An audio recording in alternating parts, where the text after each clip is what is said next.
Hello बच्चों, welcome to the channel. और आज की क्लास में हम डिस्कस करेंगे पॉलिनोमियल के एक इंपॉर्टेंट केस स्टडी। और ये केस स्टडी 2026 में आई थी। मैक्सिमम बच्चों ने इस केस स्टडी को बहुत ही डिफिकल्ट बोला। तो आओ देखते हैं क्या खास है इस क्वेश्चन में। तो चलिए, क्या कहता है question. An arch of a railway bridge built on a Chenab river bed is shown in the above diagram. It is a parabolic arch connecting to hills P and Q. If the parabolic curve is represented by the polynomial px is equal to minus 0.0025x square minus 0.025x plus 136. कह रहा observe the diagram and based on the above information answer the following question. तो सबसे पहले हमें diagram में क्या given है, एक चेनाब ब्रिज की इमेज गिवन है, ठीक है। अब इस इमेज को कार्टेशियन प्लेन पर हमें दिखाया गया है, तो हमारे लिए इंपॉर्टेंट कार्टेशियन प्लेन है। अब कार्टेशियन प्लेन में कौन कौन सी बात है जो ध्यान देने के लिए, ध्यान से देखो। तो ये जो आर्च है वो एक्स एक्सिस को पॉइंट P पर मिलता है और पॉइंट Q पर मिलता है। तो आपको पॉइंट P के कोऑर्डिनेट गिवन है, यानी 228.5, 0 और Q के कोऑर्डिनेट हो गए -238.5, 0। और जो A पॉइंट है वो y एक्सिस पर है। ए पॉइंट कहां पर है, y एक्सिस पर है, ठीक है ना। तो अब हमने फिगर को समझ लिया। अब आइए क्वेश्चन की तरफ चलते हैं। क्वेश्चन क्या कहता है, right the coordinates of point A. तो पॉइंट ए के आपको कोऑर्डिनेट बताने हैं। तो पॉइंट ए में खासियत क्या है कि अगर पॉइंट ए कहां पर है, y एक्सिस पर है, सॉरी y एक्सिस पर है, तो इसके x की वैल्यू क्या होगी, 0, और y की कोई ना कोई वैल्यू निकलेगी। x ऑलवेज क्या रहने वाला है, 0 रहने वाला है। तो अब a का कोऑर्डिनेट कैसे निकालोगे। तो जो ये px पॉलिनोमियल है यही y को रिप्रेजेंट करता है। मतलब जो px की वैल्यू निकलती है at any point of x, वो क्या बताता है, y बताता है। तो इस वक्त हमें जो a चाहिए वहां पर x कितना है, 0। तो अब अगर आप फर्स्ट पार्ट में देखें कि भाई x 0 पर जो हम p0 निकालेंगे यही हमें y की वैल्यू बताएगा, यही हमें क्या बताएगा, y की वैल्यू बताएगा। तो चलो इसको निकाल लेते हैं। तो पॉलिनोमियल में हम x की जगह 0 पुट कर देते हैं। तो पहला है हमारे पास -0.0025x² यानी 0 स्क्वायर माइनस 0.025 माइनस 0.025x यानी 0 प्लस 136, ठीक है ना। सॉल्व करें बच्चों, तो ये हो गया 0, ये हो गया 0, आंसर आ गया 136, यानी यही y की वैल्यू है। तो a के कोऑर्डिनेट क्या हो गए, a के कोऑर्डिनेट हो गए 0,136, 0,136। तो पार्ट फर्स्ट हो गया कंप्लीट। सेकंड कह रहा है find the span of the arch. तो स्पैन का मतलब होता है विड्थ ऑफ द आर्च। तो विड्थ कितनी है, P से Q ये पूरी विड्थ है, मतलब PQ जो है ये विड्थ ऑफ द आर्च को प्रेजेंट करता है। तो सेकंड पार्ट में हमें PQ की वैल्यू निकालनी है। तो PQ हमारे पास हो गया OP प्लस OQ। क्या हो गया, OP प्लस OQ। अब जरा OP की वैल्यू की बात करो तो OP कितना होगा, 228.5, ओरिजिन से जितना P का डिस्टेंस है। तो कितना आ गया, 228.5 प्लस, अगर हम बात करें OQ की तो OQ का कोऑर्डिनेट नेगेटिव है, लेकिन हमें क्या बताना है, डिस्टेंस। तो डिस्टेंस ऑलवेज क्या लेते हैं, पॉजिटिव। तो ये जो -238.5 है इसे आपको लेना है +238.5, +238.5। अब इसे ऐड कर लो, 5 और 5 10 हो गया, 8 और 8 16 और 1 17, 3 और 2 5 और 1 6 और 2 + 2 4, यानी PQ की वैल्यू हमारे पास आ गई 467 यूनिट्स, 467 यूनिट्स, यानी span of the arc is 467 units आ गया। अब आते हैं अलग नेक्स्ट पॉइंट पर, थर्ड के ए पार्ट पर आते हैं। सेकंड भी हो गया, थर्ड का ए पार्ट कह रहा write the zeroes of the polynomial using diagram and verify the relationship between sum of the zeroes and polynomials, ठीक है ना। तो सम ऑफ द जीरोज, तो इस क्वेश्चन में क्या करना है आपको, सबसे पहले जीरोज फाइंड आउट करते हैं। तो चलिए जीरोज निकालते हैं बाय यूजिंग डायग्राम, ठीक है ना। तो डायग्राम की हेल्प से जीरोस कैसे निकलेंगे, जहां पर हमारा जो कर्व है एक्स एक्सिस को कट करता है या टच करता है वहीं से हम जीरोस निकालते हैं। तो यहां देखो, तो ये आर्च पॉइंट P और पॉइंट Q पर एक्स एक्सिस को कट करता है, ठीक है ना।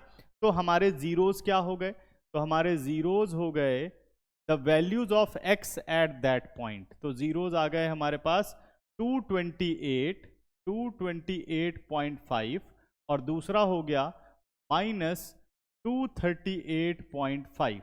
ठीक है ना, तो ये दोनों हमारे जीरोज आ गए। अब आपको रिलेशनशिप वेरीफाई करना है किसका, सम का। तो यहां से पहले सम ऑफ द जीरोज निकाल लो by using diagram. Sum of zeros by using diagram. तो ये हमारे पास आ गया 228.5 प्लस -238.5। ठीक है ना, तो इन दोनों को जब आप सिंप्लीफाई करोगे तो हमारे पास कितना, 228 में से 238 गया तो आ गया हमारे पास -10। कितना आ गया हमारे पास, -10 आ गया। अब निकालो sum of the zeros by using polynomial. Sum of zeros by using polynomial. अब पॉलिनोमियल की हेल्प से निकालें तो पॉलिनोमियल क्या होता है, -b/a, -b/a। तो minus as it is, b क्या होता है, कोफिशिएंट ऑफ x, यानी -0.025 अपॉन a क्या होता है, कोफिशिएंट ऑफ x², यानी -0.0025। ठीक है ना, तो माइनस और माइनस प्लस, और ये माइनस शिफ्ट हुआ तो हमारे पास आंसर कितना आ गया, 25 के नीचे कितना आ गया, 1000, और यहाँ 10,000 ऊपर चला गया। ठीक है ना, 1000 और 10,000 कैंसिल हुआ, 10 बचा, 25 और 25 कैंसिल आउट हुआ, तो हमारे पास ओवरऑल आंसर आ गया -10। तो हम कह सकते हैं कि ये दोनों हो गए इक्वल और रिलेशन हो गया वेरीफाई, यानी sum of the zeros, sum of the zeros by using diagram is equal to sum of the zeros by using polynomial। तो रिलेशन क्या हो गया हमारा, वेरीफाई। ठीक है ना, अब आते हैं hence relation is verified।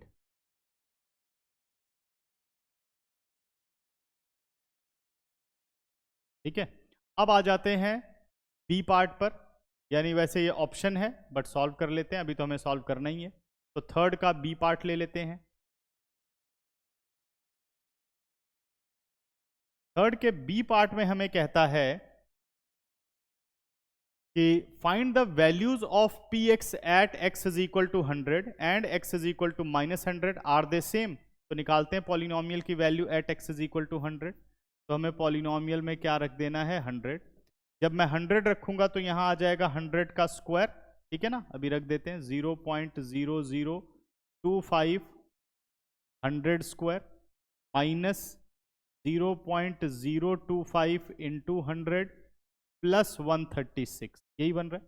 ठीक है ना, सिंप्लीफाई करूं तो कितना आ गया, ये आ गया हमारा 10,000 इंटू 0.0025, डेसिमल हटाया 10,000 से 10,000 कैंसिल आउट, ये आ गया आपका -25।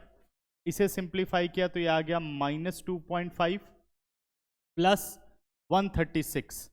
सिंप्लीफाई करूं तो ये बन गया हमारे पास -27.5 प्लस 136। तो इसको कर लेते हैं सब्ट्रैक्ट, 10 आउट ऑफ 5 5 हो गया डेसिमल वाला। ठीक है ना, और यहाँ पे बच गया 5, और 15 आउट ऑफ 7 8 हो गया, 2 आउट ऑफ 2 0, और ये आ गया, यानी 108 आ गई P100 की वैल्यू, 108 आ गया P100 की वैल्यू। अब दूसरी वैल्यू निकाल लेते हैं P-100, इसको मैं डायरेक्ट सॉल्व कर देता हूँ।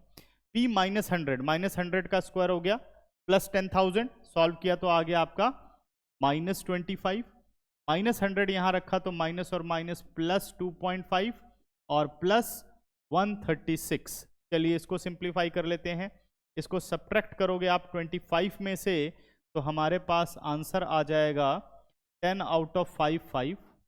ठीक है ना, डेसिमल, और यहाँ पर आपके पास हो गया 4 आउट ऑफ 2 2 एंड 2। -22.5 प्लस 136, और इसे सिंप्लीफाई करूं मैं, 136 इसमें से सब्ट्रैक्ट करूं तो 10 आउट ऑफ 5 5, ये हो गया।